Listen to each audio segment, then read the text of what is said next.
Hola, ¿qué tal? Buenos días, ¿cómo estáis todos? Bueno, pues estamos aquí, el grupo de seguimiento de biodiversidad, desde la Facultad de Ciencias Biológicas de la Universidad Complutense. Y bueno, me presento yo primero, ya me conocéis, soy Paco, y a mi lado tengo a Inés, y a mi otro lado Hola. tengo a Sandra. Feliz. Somos la parte del grupo de seguimiento de biodiversidad que estudia entomofauna, como muchos de vosotros ya lo sabréis.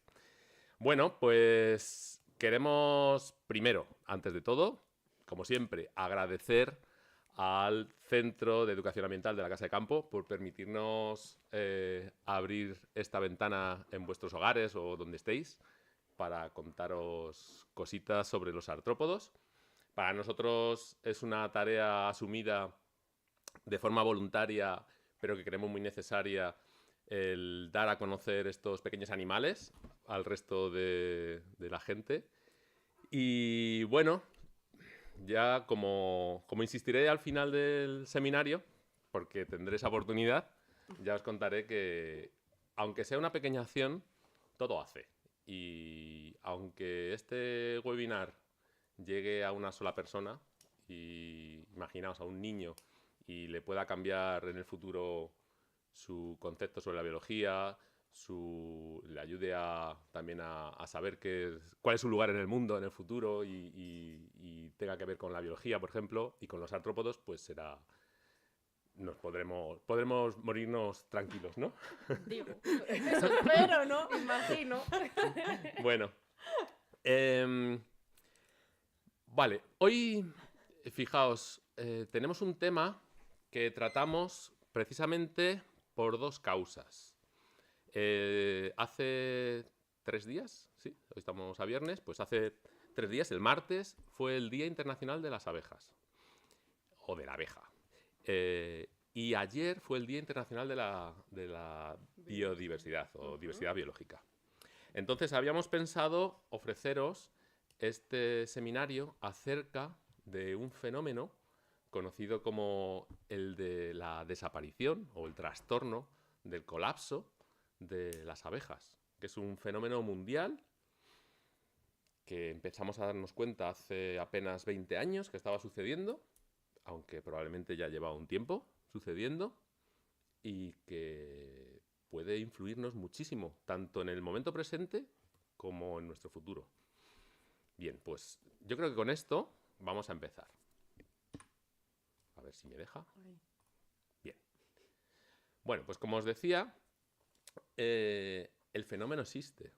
Es un fenómeno que ahora os comentaré de qué va, pero quiero que tengáis en cuenta que, bueno, que aunque vamos a tener en el foco de nuestra atención a las abejas, realmente es un fenómeno que seguramente está ocurriendo a gran escala, ¿no? Y que incluye a todas las redes tróficas, a todo este tejido, este entramado de relaciones que existen de biodiversidad. En este caso, las abejas son unos insectos alucinantes ya de por sí, pero aparte, dentro de los grupos que se consideran polinizadores, se presupone que son los más eficaces y los que son más versátiles. No solamente contribuyen a la polinización de muchos de nuestros alimentos, sino que también, y no hablo solo de las abejas pues, domésticas, ¿no? Apis mellifera, sino a otras abejas silvestres, contribuyen a todo el mantenimiento de la biodiversidad restante. Muchas veces, tenedlo en cuenta, la labor de los insectos pequeños, la labor es invisible, ¿no? Y esto es lo que sucede muchas veces. No notamos lo que está sucediendo hasta que no damos un escalón en la escala de los acontecimientos que pueden ser consecuencia de esa falta, ¿no? Y eso es básicamente lo que ha sucedido. No nos hemos dado cuenta de esa desaparición paulatina de muchos de esos insectos hasta que de repente hemos empezado a sufrir sus consecuencias. Eh,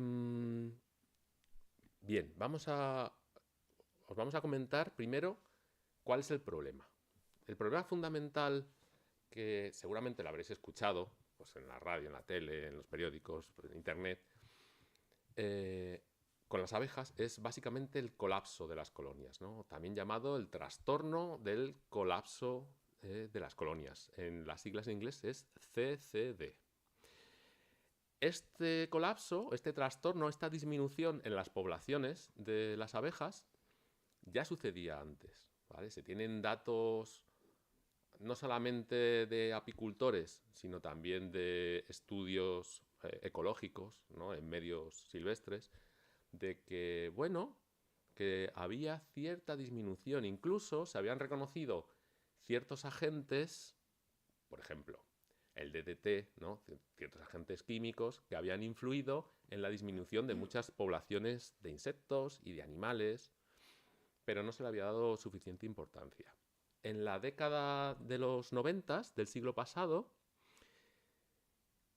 pues quizá hubo un momento en el que se empezaron más a registrar todos estos datos y entonces a lo largo de esa década, especialmente en los Estados Unidos, comenzaron a darse cuenta que no era solo una variación estacional o anual, el hecho de que disminuyeran pues más o menos las poblaciones o incluso las colonias de estos insectos, sino que había sido algo progresivo. O sea, había habido una tendencia a esa disminución.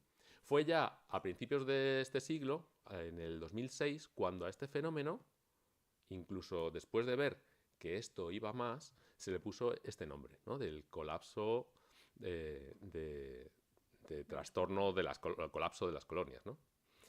Bien, fijaos, si vemos algunas de las causas, luego no vamos a adentrar en las posibles causas, pero vamos a fijarnos exclusivamente en una causa, que es, no sé si conocéis, que las abejas, al menos la abeja melífera, es muy conocido, ¿no? Porque ya sabéis que la explotamos, la tenemos domesticada y la utilizamos como un animal para nuestro beneficio. Bueno, pues al menos con ella, una de las causas que se cree que podían haber favorecido esta disminución de poblaciones y de panales, pues tiene que ver con ese bichejo que tenéis aquí. Este bichejo es un ácaro, ¿vale? Se llama varroa, ¿vale? Y existen también otros posibles parásitos. Bueno, en este caso es un parásito de las abejas. Bueno, pues se cree que este parásito influyó significativamente en la disminución de las colonias. Fijaos que no tenemos muchos datos para el hemisferio sur, ni para Sudamérica, ni para África, ni siquiera para Australia, pero sí tenemos datos del hemisferio norte. En América se cree que este parásito fue en aumento en las poblaciones, o más bien, más que en aumento, en el aumento de su distribución, ¿vale?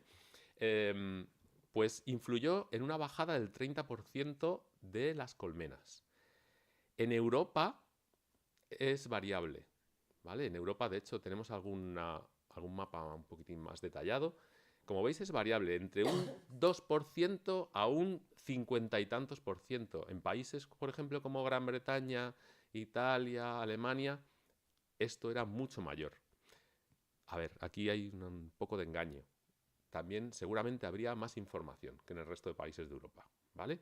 Entonces, a lo mejor estos datos eran mucho más reales de lo que estaba sucediendo que en el resto de Europa. En el resto de Europa sí se registraron disminuciones en estas poblaciones o en los panales, pero exhaustivamente se hicieron estudios mucho más desarrollados en estos tres países. Entonces, posiblemente este 50 y tantos por ciento atiende más a la realidad.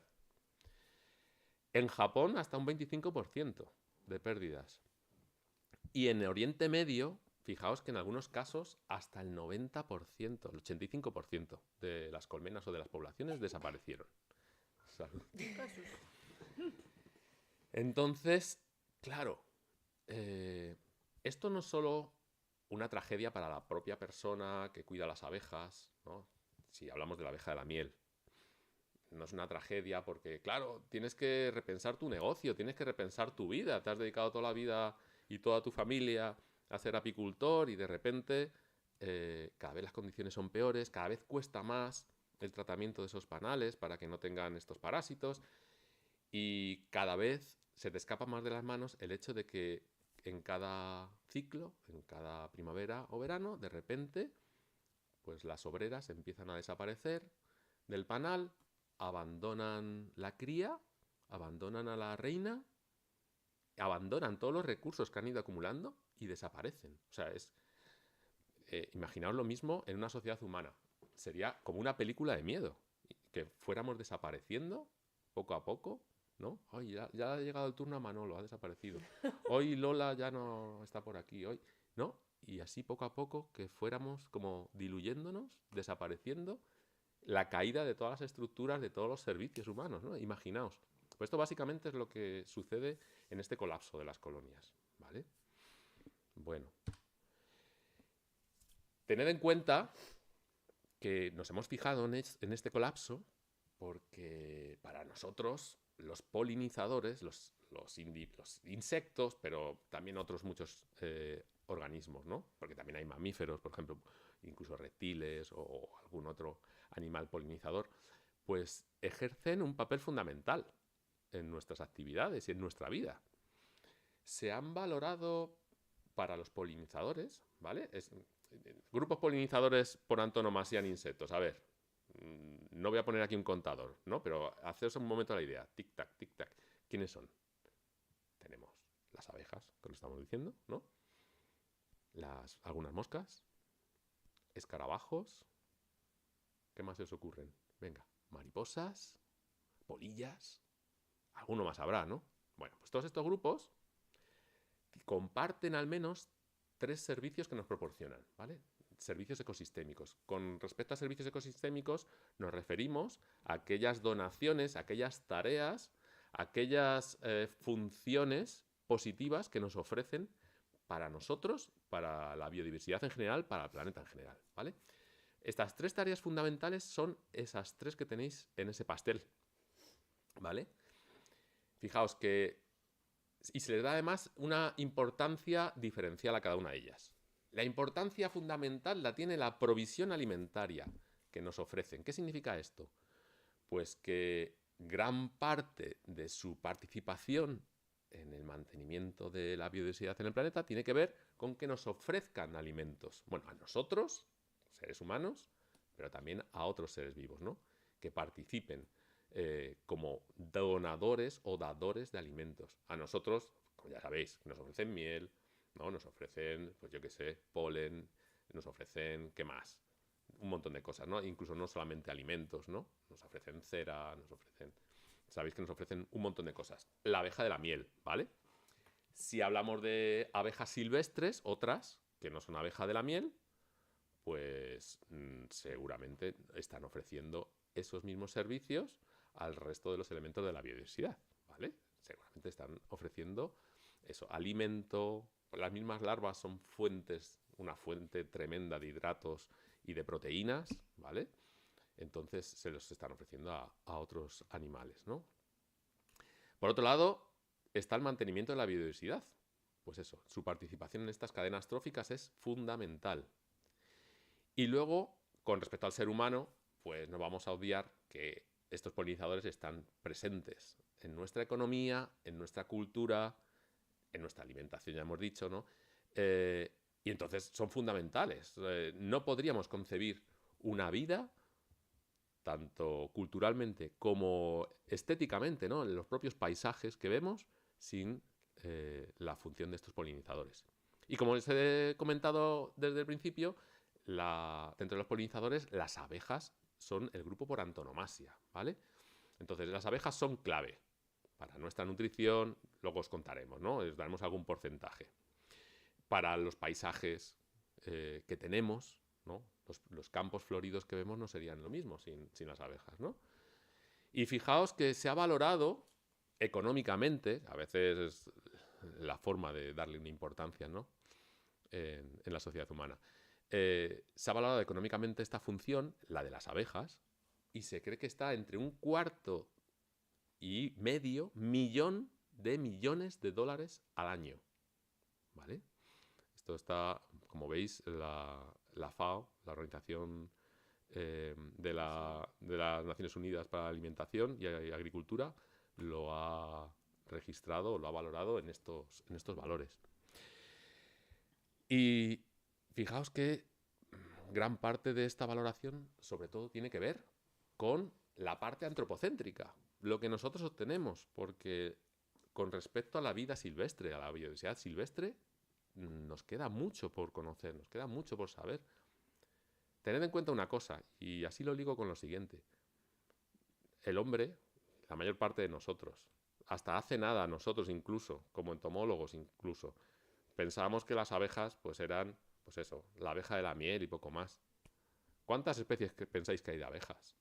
Pues más de 20.000, ¿no? Tenemos hasta 7 familias diferentes de abejas, aquí en la península 6, pero más de 20.000 especies que existen, de las cuales, hasta donde yo he podido leer, solo 14 especies las explotamos como especies domésticas, para que nos den miel, o cera, o cualquier otro producto. Entonces, imaginaos, si 14 especies nos dan tanto, ¿qué harán las otras 2.000 especies en los medios rurales o periurbanos? 20.000. He hecho 20.000. Yo también digo, ¿qué? 20.000, sí. 2.000 hay en España, ¿no? 2.000 No habrá, tantas, no hay tantas, No, unas pero 1.100 aproximadamente. bueno, pues imaginaos, ¿no? La tarea invisible, invisibilizada incluso, que tienen estas abejas. Mirad, ese mapa mundial que veis ahí, a mí me ha llamado mucho la atención, porque en otros insectos, ya lo hemos hablado alguna vez, ¿no?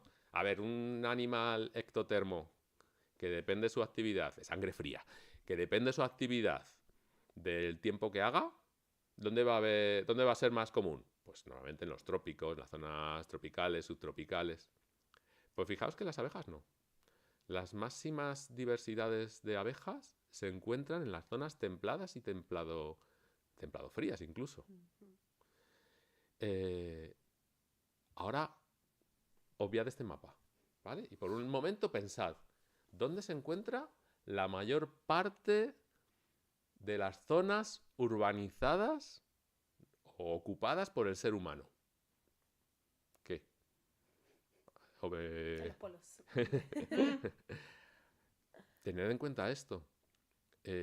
No solo estamos ocupando el terreno que ellas viven, o compartiendo, mejor dicho, sino que es que encima se lo estamos reventando, ¿no? Estamos solapando sus actividades con las nuestras.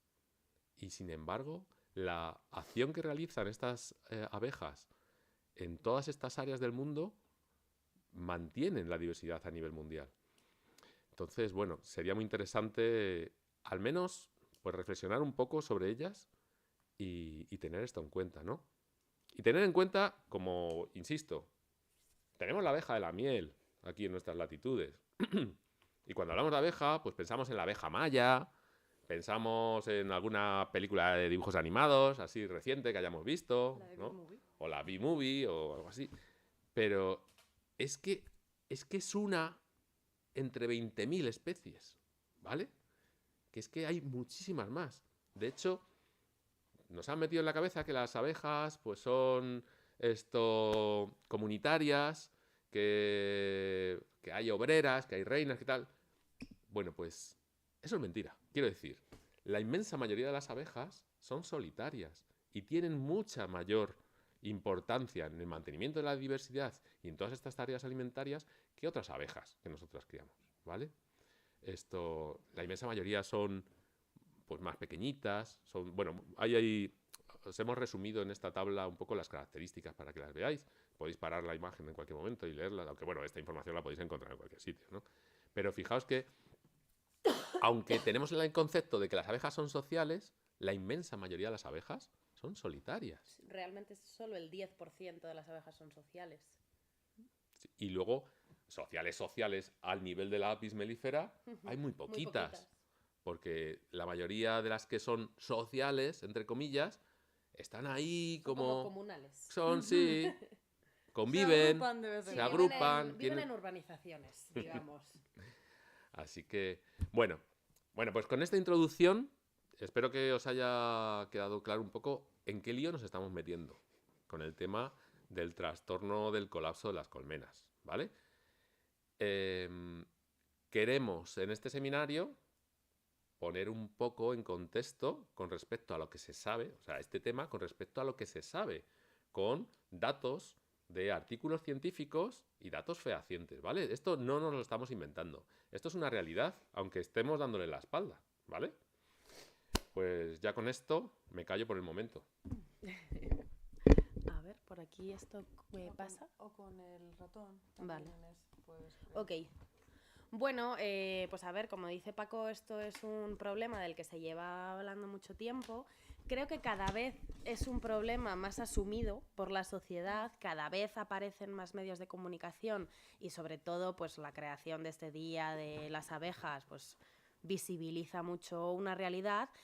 Aunque, bueno, también es una realidad como muy filtrada, nos hablan de parte de la información, pero fijaos, en un montón de medios de comunicación, ya sea medios locales, medios mundiales, páginas como el National Geographic, es un tema que se comenta cada vez más. Y bueno, por lo tanto, la problemática está ahí y la problemática ha llegado, yo creo, que a la ciudadanía en general. Vamos a intentar explicar un poco cuál es el fondo de esta problemática o lo que se sabe, porque sí que es cierto que es un poco complicado esto de los seguimientos a las abejas. No es un grupo tan monitorizado, digamos, como otros insectos, como pueden ser las mariposas, que en el que sí que es un grupo que hay más tendencias y más datos a largo plazo. Aquí la cosa es un poco más complicada.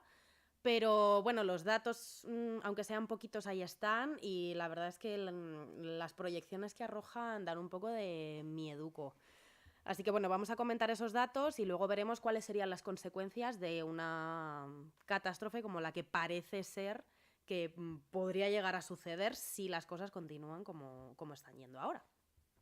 Bueno, en primer lugar, os traigo estos dos mapas del territorio europeo. Antes Paco os ha mostrado un mapa, mapa mundi, para ver dónde se distribuye la mayor diversidad de abejas. En este caso nos centramos en el territorio europeo y fijaos, realmente el mayor porcentaje o la mayor riqueza en cuanto a especies de abejas se localiza en la cuenca mediterránea. España en concreto, para lo que nos toca, si no es el primero, es el segundo país de la Comunidad Europea con más diversidad de abejas. Este mapa de arriba, si lo comparamos con el mapa de abajo, pues es un poco problema porque viene a representar el desconocimiento de las tendencias poblacionales de las abejas. Y fijaos, en los países en los que más especies hay o mayor riqueza de abejas hay, también son los países en los que menos monitorizados están las poblaciones, en parte porque es más complicado, no es lo mismo hacer un seguimiento de 1.100 especies como tenemos en España que de 60 como pueden tener en algunos países del norte de Europa, evidentemente. Este rosquito de la derecha viene a representar un poco cómo se organizan las cifras de estas abejas europeas. Aproximadamente podemos decir que existen unas 2.000 o se conocen unas 2.000 especies de abejas en Europa, de las cuales más o menos un 30% están en un estado adecuado. El 9%, un poquito más del 9%, se sabe que están amenazadas. Un 5% no llegan a estarlo, pero sí que están casi por entrar dentro del criterio. Pero lo problemático es que casi el 60% de la diversidad de abejas se desconoce en qué estado están, para bien y para mal. Y bueno, pues esto nos dificulta mucho el entender las tendencias y esto nos da un toquecito de atención de que hacen falta inversiones en estos estudios. Ahora bien, lo decía Paco y lo vuelvo a recalcar yo. Cuando hablamos de abejas, creo que instintivamente pensamos en la abeja de la miel un poco porque vivimos, en nuestro caso, en un país con mucha tradición apicultora y porque en mayor o menor medida la abeja maya nos ha llegado a todos. Entonces, bueno, creemos que lo que creemos saber de las abejas realmente lo extrapolamos al resto de las abejas. Y lo que se dice de las abejas asumimos que se dice para todas, aunque muchas veces la información está filtrada por la abeja de la miel. Hay que tener en cuenta que la abeja de la miel, así mal comparada, es como una vaca en el mundo de los insectos. Es un animal del que obtenemos unos beneficios que producimos en masa y que económicamente tiene un impacto muy grande, ya no solo por la polinización, sino porque hay gente que depende de estas abejitas. Y por supuesto es un grupo muy estudiado que está sufriendo pues, problemáticas muchas veces por ese estilo de vida que tiene social. Al final, al vivir de forma social, pues los patógenos se transmiten con más facilidad, etcétera. Pero realmente la abeja de la miel que se considera en estos problemas suele ser la abeja de la miel gestionada. Se olvida a las poblaciones de abeja de la miel silvestres, que esas sí que existen, y esas son las que sí que podrían estar en peligro y no tanto las de las colmenas. La realidad es que, aunque últimamente, en los últimos años, se está reportando un descenso poblacional en las colmenas, cada vez hay más colmenas en el mundo, cada vez hay más facilidad para implantar una colmena. Incluso hay países del norte de Europa en los que ya directamente en los tejados, en las azoteas de las casas, se están empezando a introducir colmenas. Luego esas colmenas muchas veces están menos pobladas, pero no es una cuestión de problema. Las abejas están ahí. Bueno, pero vamos a hablar de las tendencias poblacionales del resto de las abejas. Dejamos a la abeja de la miel gestionada en un rinconcito castigada y vamos a hablar del resto de abejas. Bueno, fijaos, este es un gráfico extraído del trabajo de Zatara y colaboradores del 2021, que viene a representar cómo han ido evolucionando las tendencias en cuanto a abundancia y a riqueza en la página de GBIF, que es un repositorio de datos abierto al que todo el mundo tiene acceso. Bueno, fijaos, la línea azul viene a representar la abundancia. Esto quiere decir que desde los años 50, que se empiezan no a introducir los primeros registros en la página, sino que los primeros registros de la página son de los años 50. Los años 50 no existía la página todavía. Pues poco a poco los registros de abejas cada vez son más frecuentes y sobre todo desde los 2000 esto pega un petardazo y todo el mundo sube a las plataformas de ciencia ciudadana o a las bases de datos información sobre abejas, fotografías sobre abejas. Las abejas están por todo el mundo y a todos nos interesan y todos les hacemos fotos porque son monísimas. Es por tener un móvil, básicamente. Efectivamente, tenemos un móvil. Ese repunte que veis ahí es porque todo el mundo tenemos esto en el bolsillo. Seguro que esto no se cumple en todos los grupos. Habrá grupos que no sean fotografiados porque sean feos.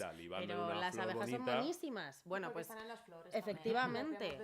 Todo el mundo fotos, fotos, fotos. Pero la realidad es, y esto lo representa la línea en rojo, que aunque cada vez más gente aporta fotografías de abejas, el total de esas fotografías representa una menor riqueza. En los últimos años, y en concreto desde el 2006 al 2015, frente al 1990, digamos que es como el año piloto, la riqueza de abejas en estas plataformas ha descendido en un 25%. Eso significa que aunque todo el mundo hace fotos de abejas, cada vez se fotografían menos especies de abejas y por lo tanto sí que hay una tendencia en cuanto a la disminución de especies a nivel mundial. Estos datos están principalmente sacados de los portales de Norteamérica y de Europa porque son los que más activos están, pero también contienen datos africanos, australianos, asiáticos, o sea que bueno, a nivel mundial podemos asumir una tendencia de un descenso del 25% de la riqueza de abejas. Que hacemos las fotos a la misma especie todos. Todo apis, todo bombus, todo silocopa y está. lo demás... Por eso digo. Socorro. Este segundo trabajo, que es de ese nombre impronunciable que está aquí abajo del 2006, se enfoca en dos países europeos, como son Gran Bretaña y los Países Bajos, para entender cómo en zonas muy localizadas han evolucionado las poblaciones de abejas y en comparación de sírfidos, que es un ejemplo de mosca polinizadora. Bueno, pues si os fijáis, los mapas de la izquierda que representan las tendencias poblacionales de las abejitas están en color horroroso, es decir, casi todo rojo, casi todo descensos entre el 20, 40, 60% de la densidad poblacional y sin embargo hay otros grupos que, bueno, que se están viendo en parte favorecidos como son los sírfidos. Pero bueno, en cualquier caso, ya sea con datos más específicos o ya sea con tendencias de bases de datos, sí que se está asumiendo un descenso tanto en la riqueza como en las densidades de las abejitas mundiales. ¿Quiénes podrían o qué factores podrían estar afectando o podrían estar impulsando los descensos, los cambios, etcétera? Bueno, en primer lugar, creo que hay que hablar del cambio climático. Esto es un problema porque realmente o yo por lo menos creo que para entender las consecuencias del cambio climático necesitamos tiempo. Ahora mismo todavía tenemos así como un embudo chiquitito y son todo suposiciones o tendencias, de nuevo, pero bueno, sí que se están viendo afecciones. Esto es un estudio que realiza un investigador español, Bartomeus, junto con un montón de gente de América del Norte, donde evalúan 10 especies distintas de abejas los tiempos de aparición de esas 10 especies de abejas en los últimos, bueno, fijaos, casi 200 años, desde datos históricos del 1880 hasta los más recientes en los años 2000. Este estudio viene a decir que en ese periodo de tiempo las abejas han ido apareciendo cada vez más pronto o antes en comparación con los años anteriores. ¿Y esto a qué se debe? Bueno, realmente el aumento de las temperaturas está suponiendo un adelanto de la floración de muchas especies. Y de momento parece ser que las flores y las abejas se están acompasando, pero claro, esto lanza la pregunta, ¿qué ocurre si la floración se adelanta indefinidamente? ¿Serían capaces las abejas de acompasarse indefinidamente con la floración? Bueno, la realidad es que el resultado de este estudio es que en los últimos 130 años las abejas han empezado a aparecer una media de 10,4-10,5 días antes respecto de sus registros históricos. Claro, visto desde nuestra perspectiva, 130 años es una barbaridad de tiempo, pero pensemos en la perspectiva planetaria. Esto no es nada de tiempo y no sabemos cómo va a ser la capacidad de adaptación si esto continúa en el tiempo. Y también 10 años, tengamos en cuenta que puede ser la mitad o un tercio de la vida de estos insectos. Sí, claro, 10 días. 10 días. Claro, pensad 10 días, que sí. el tiempo de actividad de estos bichitos como adultos suele ser de 2 mesecillos, 3 mesecillos como mucho. 10 días es una barbaridad de tiempo. Bueno, pues habrá que ir viendo. El cambio climático también lo tenemos que asumir, o tenemos que asumir el efecto que podría tener o que se está viendo que tiene en los patrones de distribución. De nuevo os planteo un artículo, en este caso de Kerr y colaboradores, del año 2015, que viene a entender cómo 67 especies de abejorros, en este caso del género Bombus, de Norteamérica y de Europa, han ido cambiando sus distribuciones respecto a los registros históricos de los últimos 110 años. Este primer gráfico viene a representar cómo ha cambiado su distribución respecto de su límite norte. Si os fijáis, aquí hay una línea en color negro que se mantiene más o menos estable, más o menos horizontal, tanto en su distribución al norte como en la temperatura. Eso significa que en los últimos 110 años estas especies, en cuanto al norte, su distribución se ha mantenido estable. ¿Qué ocurre cuando lo comparamos con el sur? Aquí ahora de repente las líneas ya no son horizontales, sino que tienen un declive o tienen una caída. Eso significa que hacia el sur sus zonas de distribución han cambiado y también su tolerancia a las temperaturas. Como esto entenderlo en los mapas, en los gráficos es un poco churro, os traigo un mapilla para entenderlo mejor. Tenemos estas zonas de distribución, Norteamérica y Europa, un poco acotado por el sur lo de Europa, pero bueno, nos hacemos a una idea.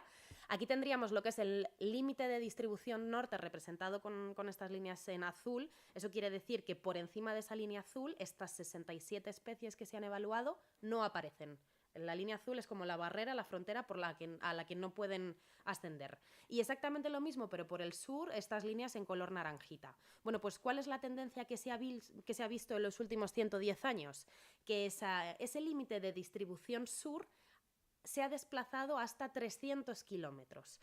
Fijaos, todo este territorio de 300 kilómetros se ha perdido. Las especies evaluadas ahora solo pueden sobrevivir en este espacio más delimitado, que además está muy relacionado con las temperaturas. Veremos ahora más adelante lo de las temperaturas, pero básicamente el cambio climático lo que está haciendo es forzar a que las abejas vayan ascendiendo en latitud a la vez que su distribución norteña se mantiene fija.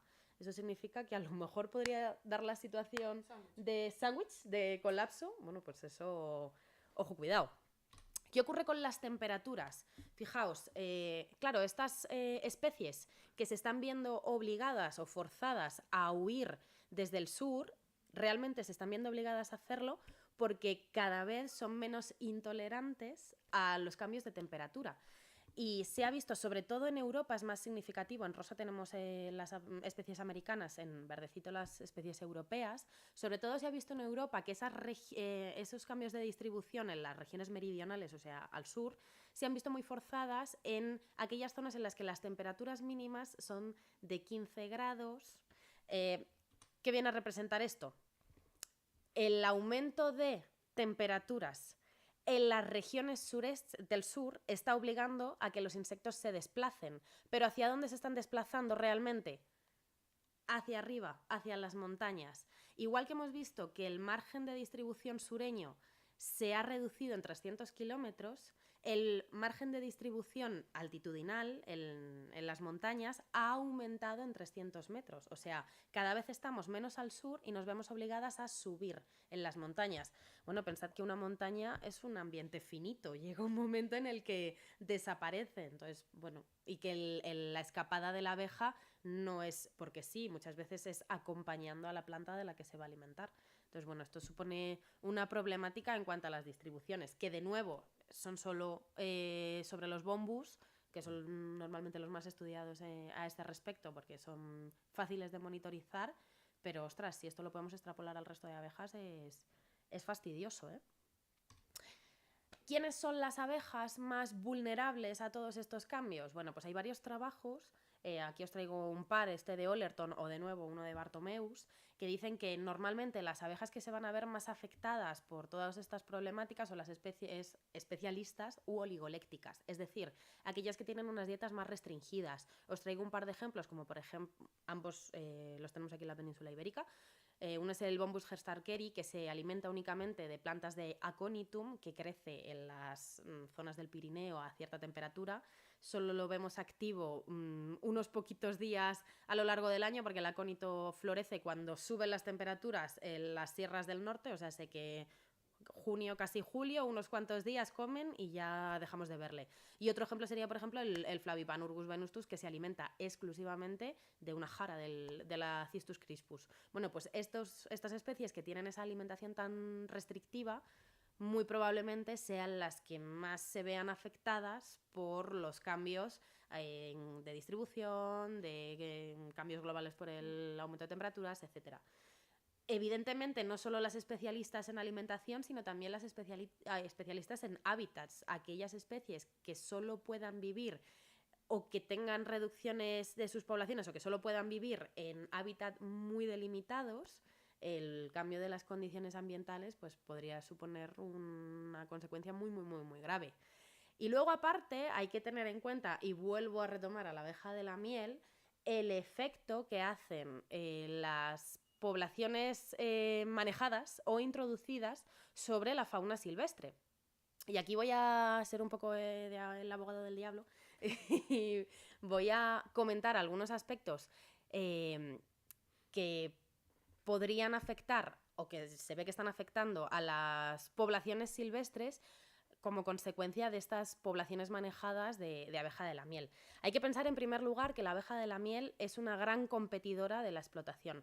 Realmente, como las abejas de la miel viven en colmenas y tienen muy distribuidos los trabajos, las que se dedican a pecorear o a buscar alimento se dedican durante todo el día de forma muy eficiente, suelen monopolizar los recursos y además suelen ser muy agresivas, o sea que desplazan a otras especies locales.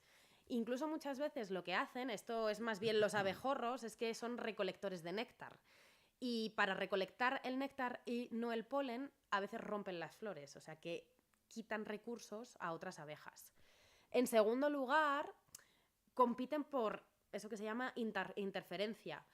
En primer lugar, compiten con las especies más grandes, porque al ser más grandes necesitan más comida porque tienen más gasto energético.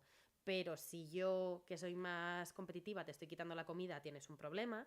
Y en segundo lugar, porque se está viendo que muchas especies están desplazando sus zonas de nidificación a bastantes metros más alejados de aquellas zonas en las que hay colmenas. O sea, estamos reduciendo todavía más la zona de distribución por estas especies cultivadas. Y luego, en tercer lugar, sí es cierto que existe una problemática con los patógenos y las enfermedades que afectan a las abejas de la miel, pero es que parece ser que estas abejas de la miel están siendo vectores para las especies silvestres. O sea que, bueno, que no solo el cambio global, la urbanización, etcétera, etcétera, son problemas para las poblaciones silvestres, sino incluso las colonias manejadas pueden ser una problemática. Bueno, esto es lo que os decía antes, que en los últimos años prácticamente existe una tendencia mundial de aumento del número de colmenas. Esto es de una fuente fiable, esto viene de la FAO, y fijaos cómo prácticamente en todo el mundo, en la mayoría de países, está habiendo un aumento de las colmenas acompañado con esa reducción o con ese mensaje de las abejas de la miel están desapareciendo. Bueno, pues es complicado el tema. Pues sí, es un tema muy complicado porque es que además no podemos dirigir nuestros esfuerzos hacia uno u otro posible factor, porque es que básicamente es ese resumen que os he puesto ahí arriba, que las abejas no mueren o no desaparecen por una sola causa, es multifactorial, es multicausal, ¿no? Están actuando varias causas y además de forma sinérgica, todas a la vez. Entonces es muy difícil atajar el controlar un factor porque el otro a lo mejor se nos desborda o se nos va. Entonces es un gran problema. De verdad que es un problema muy complejo y todavía no somos conscientes de que tenemos que atajarlo cuanto antes, ¿no? Yo creo que hasta que no haya un susto como el apagón que tuvimos aquí hace un mes o hasta que no suceda algo gordo, no vamos a poner manos en el asunto. Como el COVID, ¿no? Que lo tenemos un poco más lejos. Pero es que, de verdad, que ya está bien de poner parches, hay que tomar las riendas. En este sentido, supongo que lo comentará luego Sandra, la Unión Europea al menos sí está tomando medidas, ¿no? Y a nivel mundial, pues también nos estamos un poco organizando. Pero tener en cuenta, la legislación siempre es muy lenta, ¿no? Hasta que esa legislación se redacta, se adapta, se convierte en la legislación, las normativas concretas.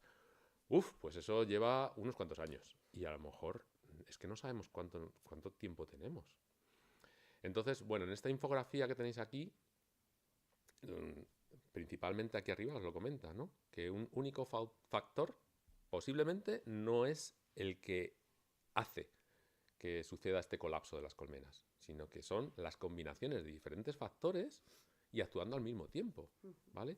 Podemos nosotros ser resilientes frente a una cosa, ¿no? Si te están, yo qué sé, vamos a ver, yo qué sé, si tienes a tu jefe que te está diciendo todo el rato, dame esto, escríbeme esto, me tienes que hacer este informe, me tienes que hacer este informe, al final, pues sí, se lo terminas haciendo, pero llega un momento que no sientes ya la presión porque te entra por un oído y te sale por otro, pero si te lo repites muchas veces, digo tu jefe, digo tus padres, ¿no? Tu madre, que te está insistiendo. Pero ¿qué pasa si aparte de eso tienes otra cosa que te está también presionando, otra cosa y otra cosa, aparte se ponen entre ellas de acuerdo para fastidiarte más, ¿no? Pues es que al final yo soy una abeja y digo, tiro la toalla, ¿no? Ya está bien, dejadme vivir. Lo que me queda de día, que puede ser una semana, ya está, me voy, dejadme en paz, ¿no? Pues básicamente eso es lo que está sucediendo, ¿no? Mirad, ya ha comentado Inés, por los artículos científicos que hemos examinado, algunas de las posibles causas, pero bueno, a ver, se conocen más o menos las causas, al menos las causas más relevantes, ¿no? Las causas, los factores más importantes. Y el primer factor tiene que ver con nuestra gestión del territorio. O sea, el primer factor tiene que ver con la fragmentación del territorio, con toda esta fractalización del territorio. Estamos convirtiendo, no solamente estamos convirtiendo áreas naturales en otras áreas del tipo que sean, ¿no? Naturalizadas o antrópicas del tipo que sean, sino que además estamos rompiendo esas conectividades, ¿no? Mirad, estos son como los vasos comunicantes. Cuando tenemos un fluido a lo largo de una superficie y cortamos por un lado, pues si la superficie se comunica o es continua por otro, pues al final vamos a tener ese fluido por todos los lados. Pero ¿qué pasa, no? Si cortamos radicalmente, ¿no? Y creamos unas barreras, pues al final no va a haber comunicación. Entonces, frente a cualquier amenaza que surja, las zonas que pueden actuar como, como fuente, ¿no? Para compensar esas posibles bajadas de población o disminución de poblaciones, pues no van a poder actuar. Y esto es lo que pasa con la fragmentación. Y la fragmentación, además del territorio, implica que nos quedamos sin refugios, nos quedamos sin alimentos. Algunos elementos de la biodiversidad necesitan grandes extensiones para que, bueno, grandes extensiones y además una madurez de los ecosistemas para que puedan salir adelante. Y eso nos estamos cargando. Y luego, aparte, un gran problema para la alimentación humana que tendremos que desarrollar en algún momento es el tema de los monocultivos. O sea, estamos destrozando, estamos disminuyendo unas cantidades innombrables la diversidad de los ecosistemas por potenciar solo una especie que sí, que nos va a dar de comer, sí. Pero a cambio nos estamos cargando todo ese paraguas de biodiversidad que nos está controlando, pues eso, las sequías, que haga eso, que caiga un chaparrón de agua y arrastre todo. Estamos acabando con todas esas posibilidades de sostenimiento y de resiliencia del planeta. Otra posible de las causas, también contrastada, es el uso de químicos. Utilizamos químicos para todo, ¿no? Especialmente en la agricultura, ¿vale? Pero también en la ganadería, también en la medicina, y además nos automedicamos y utilizamos antibióticos a punta pala, porque sí, por si acaso. Vale, pues desde que aparecieron, también antes, ¿vale? Pero sobre todo, desde que aparecieron unos compuestos químicos sintéticos llamados neonicotinoides, pues la cosa ha ido a peor. Y además, como os he dicho al principio, no es que actúe solo uno, sino que es que la conjunción de varios, al final, actúa de forma sinérgica. Y la reducción de las poblaciones lo hemos contrastado desde los años 70, al menos hay algún trabajo hecho en Alemania, y ya lo hemos comentado en algún seminario, que de los años 70 del siglo pasado se ha visto una reducción en todas las poblaciones de insectos de eso, del 70% o más, ¿no? Vuelvo, ya es que lo he repetido muchas veces, pero cuando yo era pequeño iba a la playa y teníamos que limpiar el coche según llegábamos porque estaba pero cubierto de insectos que no podíamos ni ver. Ahora vamos a la playa, ¿no? Vivimos en Madrid, recorremos los kilómetros hasta Valencia, pongamos, es que vamos, volvemos, no limpiamos el coche porque está limpio, no tiene nada. Y eso en la realidad es lo que está pasando, que no hay insectos. La abundancia que había antes, alguno lo celebrará, como, qué bien, así me quito de alergias, ¿no? Seguro. O así me quito... Sí, pero es que compensa. Es que nos estamos perdiendo un montón de servicios ecosistémicos. Luego, por otro lado, las enfermedades. El efecto de la globalización, el efecto del uso de la apis mellifera y de algunos bombus, el efecto de lo que quieras. Ha favorecido que ácaros, por ejemplo, como este, que es la varroa, o microsporidios, que también son otros organismos que pueden ser perjudiciales, o virus, ¿no? Como el virus de las alas deformes, pues también afecten mucho a las diferentes abejas, no solamente a la apis mellifera, sino que a todas las abejas, ¿no? Y también la globalización ha favorecido que muchas especies exóticas pues estén entrando en territorios que anteriormente no estaban, ¿no? Ahí tenemos la avispa esta asiática, ¿no? Que en las zonas del norte de la península pues cada vez es más abundante. Esas son las cuatro causas fundamentales, pero digamos que cuando empiezas a rascar hay muchas otras, ¿no? Hay muchos factores además emergentes. Por ejemplo, ¿quién diría, ¿no? Que con la guerra que tenemos ahora mismo, Rusia-Crimea, ¿no? Nos damos cuenta que estamos simplificando cultivos y estamos bajando la diversidad, ¿no?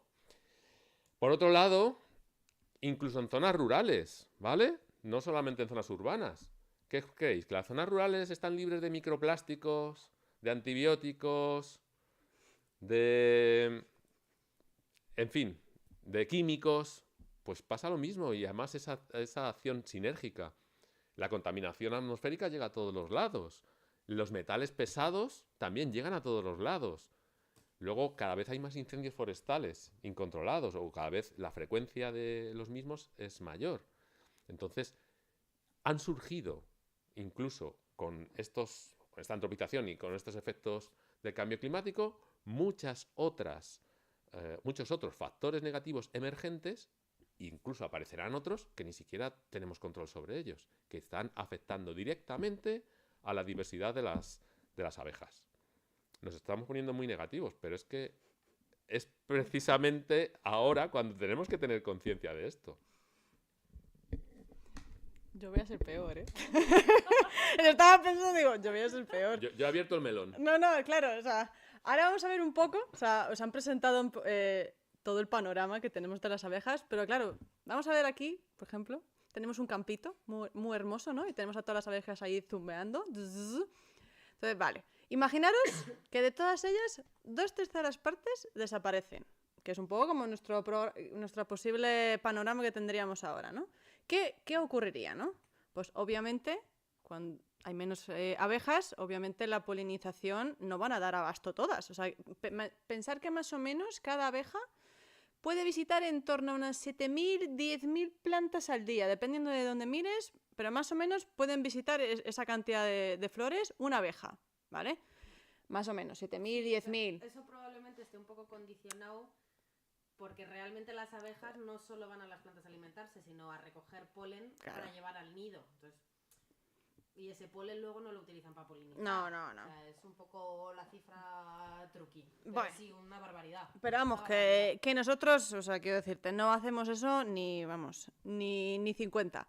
Entonces, claro, pensar. ¿Qué digo? Estaba pensando. Entonces, claro, al final, obviamente, tenemos menos polinización. Es decir, que ese intercambio, me refiero de... Obviamente, al final es intentar que las plantas se reproduzcan, ¿no? Entonces, hay menos plantas, ¿no? Entonces... obviamente va a haber un impacto, ¿no? Que vamos a tener cada vez menos, no se reproducen las plantas, obviamente no se producen las semillas, no se producen los frutos, ¿vale? Entonces ¿qué ocurre con todo eso? Pues cada vez vamos a tener menos cubierta vegetal. O sea, vamos a ver, si no hay polinización, no hay reproducción de las plantas, no hay semillas, no se reproducen, no tenemos tanta cubierta, obviamente vamos a ir perdiendo hábitats, ¿vale? Cada vez vamos a tener menos plantas. Obviamente esto va a tener un efecto en las cadenas tróficas. O sea, si no tenemos plantas, los animales o X que se alimentan de las plantas, cada vez va a haber más competencia. Puede haber ya, obviamente, una disminución de esos. Aparte, también tener en cuenta los insectos, como también ha comentado Paco, son alimento de otros muchos animales. Entonces, si hay cada vez menos, por ejemplo, yo estaba pensando en el abejaruco, que sobre todo se especializa en abejas. Si cada vez hay menos abejas, a lo mejor también las poblaciones de X pájaros, por ejemplo el abejaruco, pues también se pueden ver afectadas. Entonces, al final, todo eso va a, obviamente, alterar esos ecosistemas en general en los que vivimos, ¿no? Y, como siempre, tenemos que darle un valor, ¿no? O, digamos, enfocarlo de forma a nuestro punto de vista antrópico, ¿no? Claro, si no hay tantas abejas, obviamente la producción agrícola se va a ver reducida. Se estima que más o menos el 75% de los cultivos dependen de la polinización de los insectos polinizadores, ¿vale? Entonces, sobre todo, ejemplo, hay algunos que se ha visto que la producción se reduce en más del 90%, o sea, que es que necesitan a los polinizadores. Por ejemplo, aquí tenemos el cacao, vainilla, kiwi, el melón, la sandía, la calabaza. El café no, el café es aquí. Es más o menos entre el 40 y el menos del 90%, me refiero. La producción cae en todos estos. O sea, imaginaos que no tengamos café. Caso. Café, estamos muertos. O sea, yo creo que sin café... El cacao y ya. Bueno, aparte, pero quiero decirte, entonces, para que veáis, y luego también, en menor medida, entre un 10 y menos de un 40%, pero para que veáis que todos estos productos que los vemos todos los días en el súper, frutos secos, frutas, hortalizas, tal, todas en mayor o menor medida dependen de la polinización, o sea, de los insectos, ¿vale? De que hagan esta labor. Obviamente, pues, ¿qué va a pasar? Vamos a tener menos productos, ¿no? Disponibles para poder alimentarnos, aparte de otros productos que os ha comentado Paco, pues como puede ser la miel, la cera, algodón y lino, otros materiales de construcción como puede ser la madera, biocombustibles, que al final lo que va a producir es que va a haber un impacto en nuestra economía. O sea, aquí en España, por ejemplo, Paco os ha dado el dato a nivel global, claro, a nivel de España se estima que la polinización tiene unos valores de 2,4 millones de euros. O sea, esas son esas cifras, o sea, 2,4 millones de euros. De locos. Yo solo digo que... No, que quién lo pillara. Bueno, esa parte, pero pensar todo lo que nos ofrecen de forma gratuita. O sea, ellos lo hacen, me refiero porque es, digamos, su forma de vivir, ¿no? Pero es que no nos damos cuenta de ello. O sea, y es que al final vamos a llegar a un punto en el que cuando desaparezcan vamos a tener que hacer nosotros su labor. O sea, esto ya está pasando en algunas regiones, por ejemplo, esto en el suroeste de China, en Sichuan, las plantaciones de manzano y pera, la gente, como se quedaron sin polinizadores por todo el tema de los pesticidas, porque, bueno, tuvieron primero como un programa de exterminar a los gorriones porque para ellos era como la peor plaga del mundo. Exterminaron a los gorriones. Claro, si no hay gorriones... No, claro, los insectos proliferaron. Sí. ¿Qué pasa? Tuvieron una plaga de langostas que obviamente se comió todos los cultivos. Entonces empezaron a echar pesticidas a mansalva por todas partes. Claro, ¿qué pasó? Que, efectivamente, o sea, tú echas, claro, sin pensar en que, vale, tú te vas a cargar a tus langostas y todo lo que tal, pero no tienes en cuenta en todo lo demás. Y obviamente los pesticidas no es que tú los echas y desaparecen así por arte de magia, sino se quedan ese efecto acumulativo en la tierra. Entonces, obviamente, se quedaron sin abejas. O sea, bueno, de hecho, abejas en general, digo, no tenían ningún insecto polinizador. Entonces, veis a la gente como esos hisopos, esos algodoncitos, polinizando, ellos haciendo la labor de las abejas. O sea, tú imagínate, o sea, estar tú ahí encima de los árboles y además tienen, como no somos tan, digamos, buenos en esta labor, tienen que repetirlo hasta 5 veces constantemente, porque obviamente no somos tan buenos como las abejas. Claro, lo que pasa es que esto, si yo tengo mi huerta, me lo puedo permitir. Claro. Pero si soy el latifundista de hectáreas y hectáreas y hectáreas de almendro... Esto es, por ejemplo, ya te digo, manzanos y peras porque sale rentable. O sea, porque al final, tal, pero es que, claro, imagínate que esto... Vete tú a saber cuántas hectáreas son de esto. Y no solo aquí en China, también en Corea, de hecho, hay vídeos de usando drones para polinizar. Me refiero ya porque no tienen la mano de obra suficiente para hacer todo esto y los recursos en general de dinero. Entonces dicen, bueno, pues vamos a intentar con drones, les van echando ahí como polen ahí mezclado, súper saturado, una solución y lo que pille, básicamente. No sé si habéis visto un capítulo que es de la serie esta Black Mirror, ¿no? Que había polinizadores que eran drones. Pues es que básicamente. Y bueno, y así por poner algunos ejemplos, ¿no? Vale, estamos hablando de las abejas están en peligro, pero realmente también es un poco lo que estaba comentando Paco, las administraciones son muy lentas. O sea, por ejemplo, aquí en España, en el Atlas rojo, solamente tenemos en abejas así como en peligro unas 9 especies únicamente. O sea, que os pongo aquí algunos ejemplos que sobre todo son del género Bombus, que yo creo que como al final lo más así vistoso, lo que más así...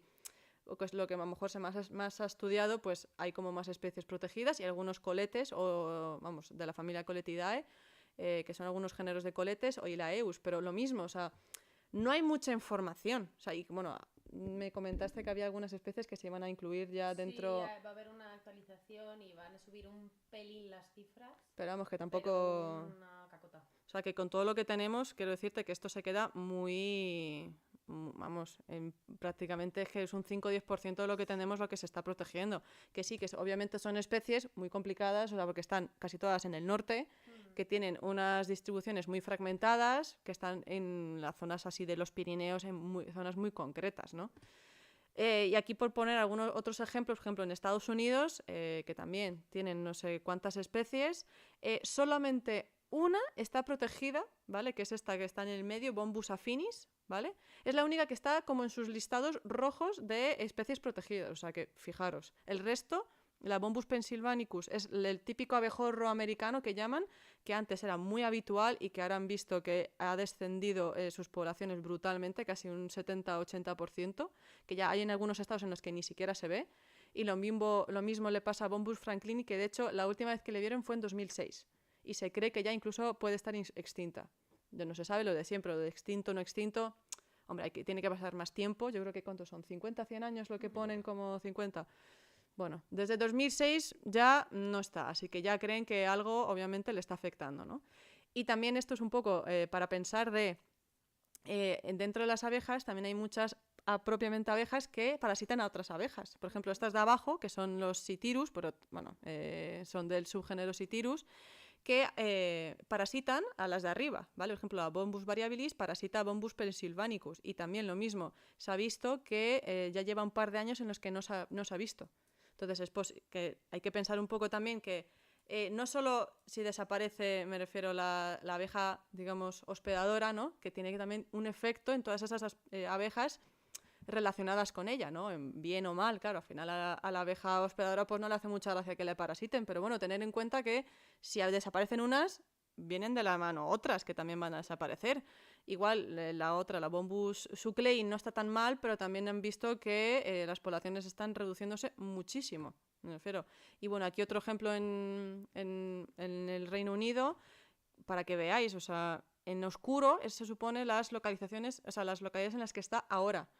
Bueno, la Nómada sexfasciata es una especie que en Europa está más o menos tal, pero veis que en Reino Unido prácticamente no hay registros de ella. O sea, había antes en el sur, que más o menos era algo estable, pero es que ahora solo se encuentra en una ciudad costera que, bueno, están ahí tienen un programa de seguimiento, entonces es bastante curioso que la gente está ahí como muy preocupada por ella, ¿no? Porque dicen, ay, es que está ahí al borde de hecho está en las listas rojas de Reino Unido porque es de las más raras y las que ha pegado como un batacazo muy serio, igual que la Anthophoras retusa, que también antes era bastante común, tampoco digo súper, pero que ahora sus poblaciones también están, vamos, en relictos ahí muy, muy, muy pequeñitos en ciertas ciudades costeras, ¿no? Me refiero de Reino Unido. O sea, perdón, ciudades, sí, en ciudades pequeñas, vamos, muy, muy pequeñitas.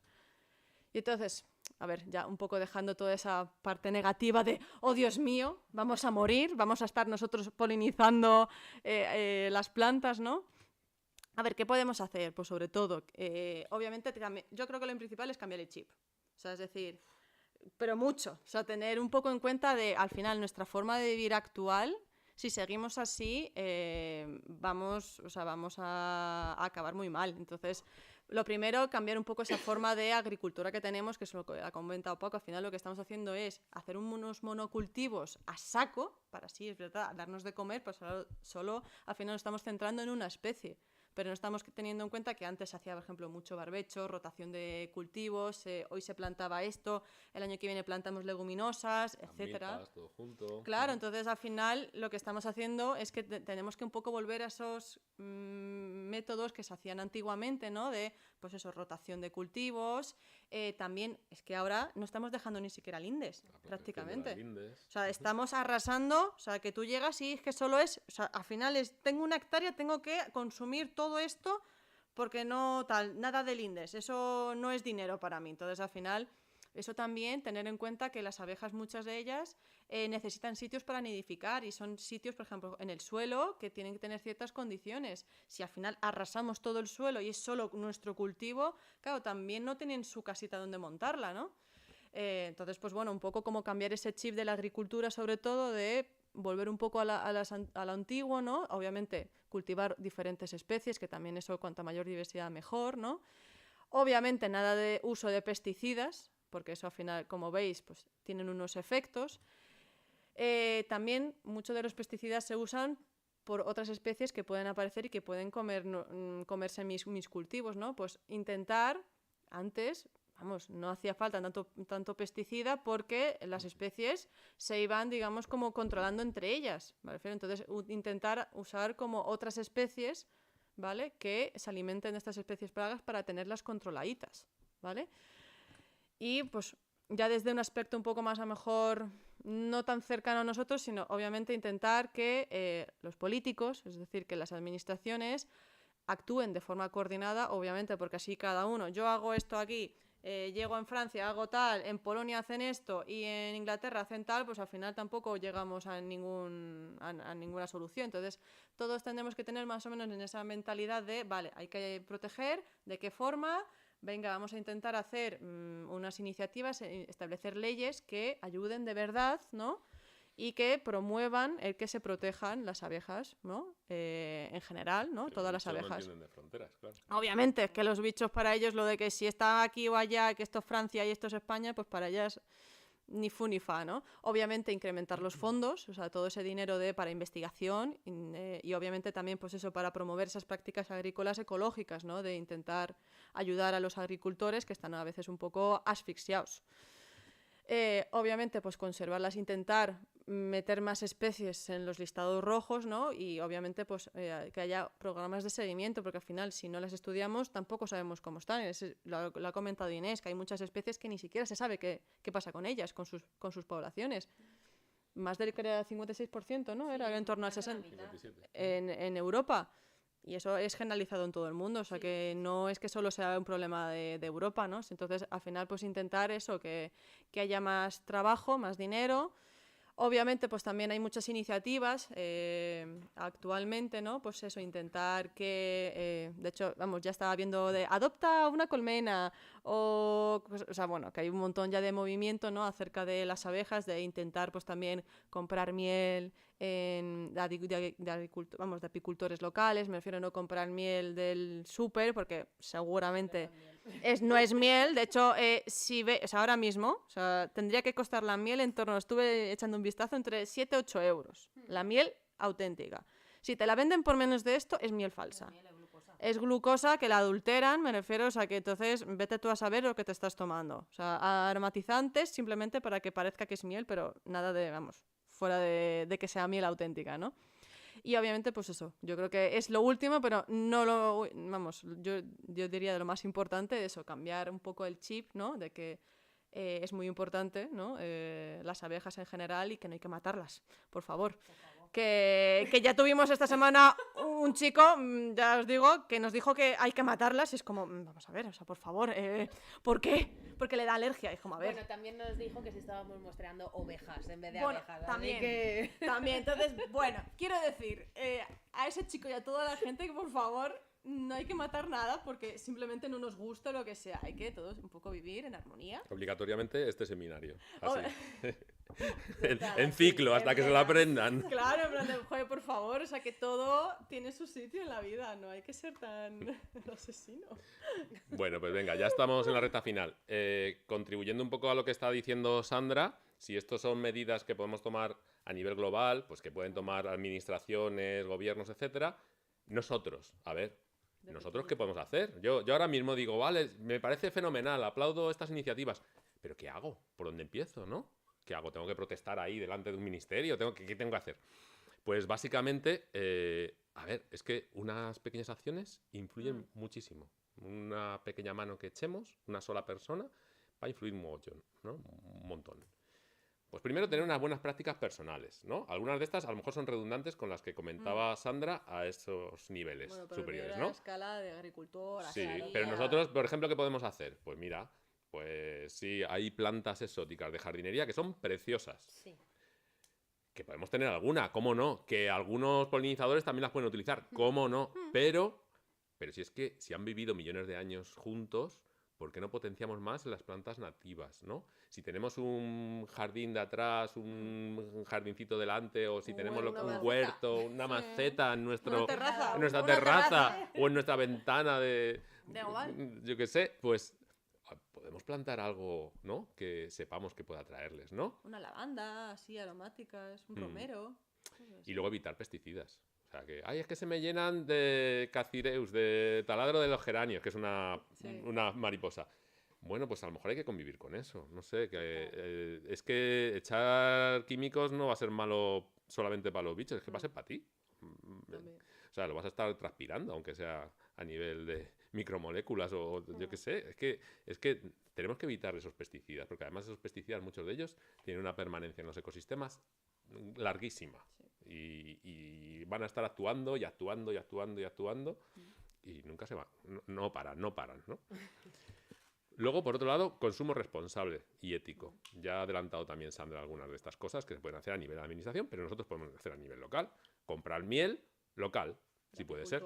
O lo más cercana posible, de apicultor, si tenemos algún conocido, ¿vale? Sí. O nuestro herbolario de al lado que nos confirma que es miel, que tiene unas ciertas condiciones sostenibles y ecológicas, pues fenomenal. Y lo mismo con nuestros productos diarios, ¿no? De consumo diario, de hortalizas, frutas, verduras. ¿Son más caras? Sí. Últimamente están rebajándose los precios. Sí. Bueno, pues aprovechemos.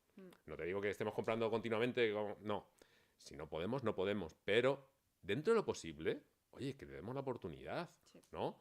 A lo mejor un día meter unos tomates ecológicos. Ah, pues me han gustado. Joder, es que merece la pena. Pues hoy meto no sé qué, ¿no? Pero es que esto va a potenciar mucho más aquella agricultura sostenible, ¿no? Que es beneficiosa para todos los polinizadores. Por otro lado, oye, la ciencia ciudadana, la participación ciudadana es muy importante. Contribuir en proyectos de aprendizaje-servicio. Observar por nuestra cuenta, simplemente por amor a la naturaleza, a los seres vivos, ¿no? A las abejas, en este caso, ¿no? Registrarlos. Hay aplicaciones, cada vez más hay plataformas. eNaturalist, The Observation, con biodiversidad virtual, ¿no? Donde puedes contribuir, subir los datos, participar con gente que tiene tus mismos intereses. O sea que esto es muy interesante, porque además esto se puede utilizar además con fines científicos de análisis, ¿no? Posteriormente se puede ver cómo han ido subiendo, bajando las poblaciones con respecto a la gestión que se ha ido realizando o quién sabe qué factores. Y por último, lo más importante, o sea, educar y conocer. Pero es que la educación no es alguien que me tiene que educar o solicitar que por favor que eduquen a... No, tú también tienes que educar.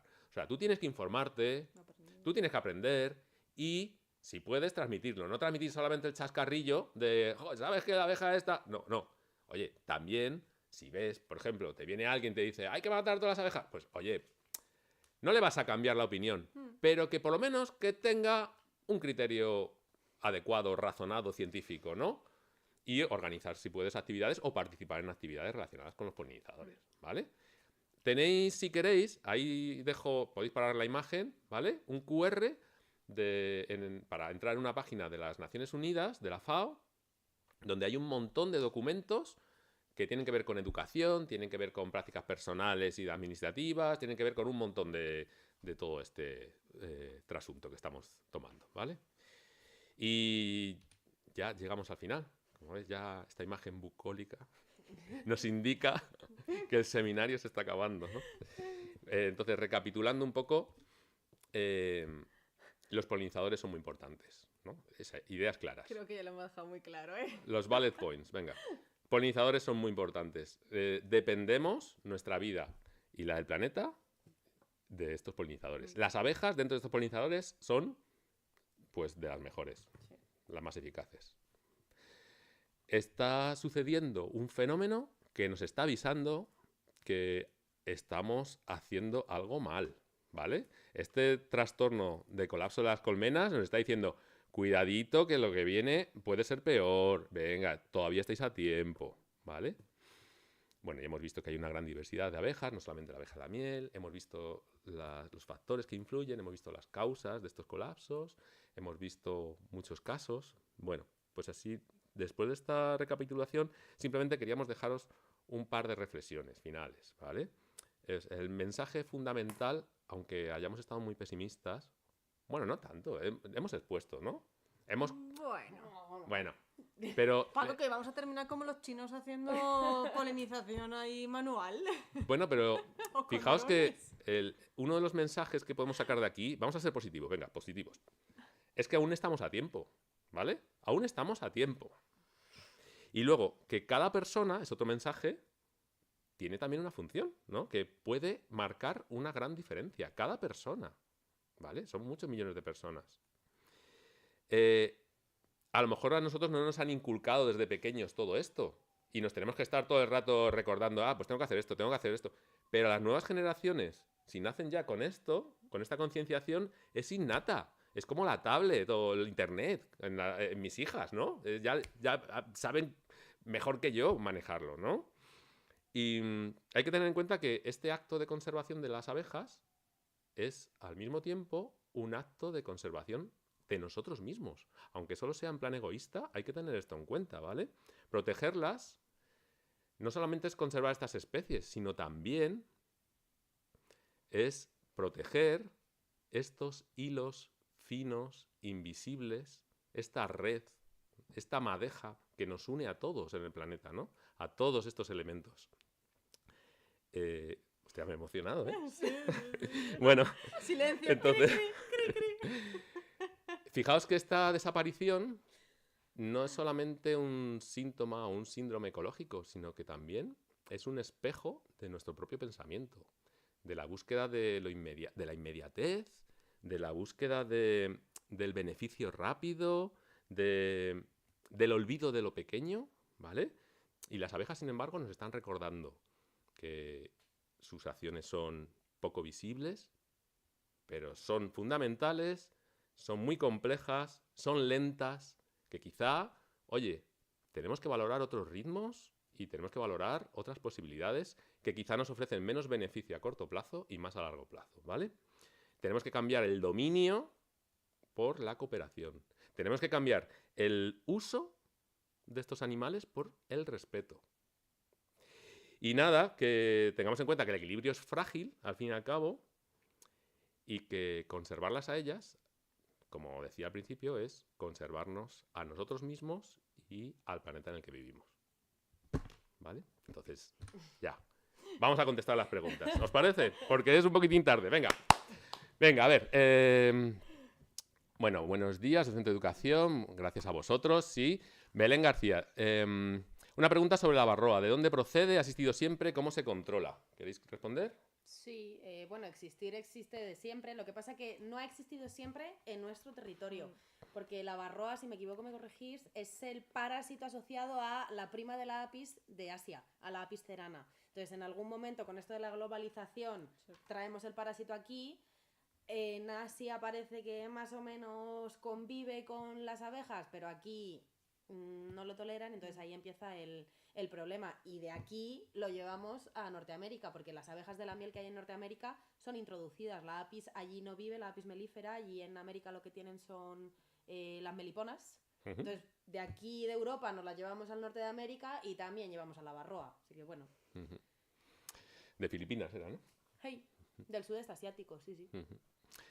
Bueno, Gema Guerrero, me preocupa el tema de los desbroces, porque cada vez hay menos flores silvestres. ¿Qué se podría hacer para compatibilizar estas prácticas con la conservación de los polinizadores? Pues lo hemos dicho también en algunas ocasiones, ¿no? Seguramente esto lo tenéis en muchos otros webinars. No desbrozar al mismo tiempo todo, sino ir por parches, ¿no? Hacer como unos ciclos de desbroce, que al final vuelvas a empezar por donde terminaste, o sea, que vuelvas a empezar el ciclo donde empezaste hace tiempo, ¿no? Y vayas recorriendo una serie de lugares. Esto, no usar químicos, ¿no? Aquí en el campus lo hemos visto, desde que dejaron de utilizar cierto químico, herbicida, pues algunas poblaciones de insectos pues mejoraron, ¿no? Y bueno, es... Dejar florecer las especies que vas a desbrozar, porque si desbrozas el tallo pero no dejar la flor, no valen para nada. Y acondicionar los tiempos de podas a los ciclos naturales. O sea, si vamos a podar cuando están poniendo huevos o hay larvas, pues mal lo tenemos, ¿no? Bien, Rafa Mínguez, muchas gracias por el webinario. Quería preguntar cuántas especies de abejas de la miel existen. ¿Quieres responder? Solo hay una. Solo hay una especie de la miel, o llamada de la miel.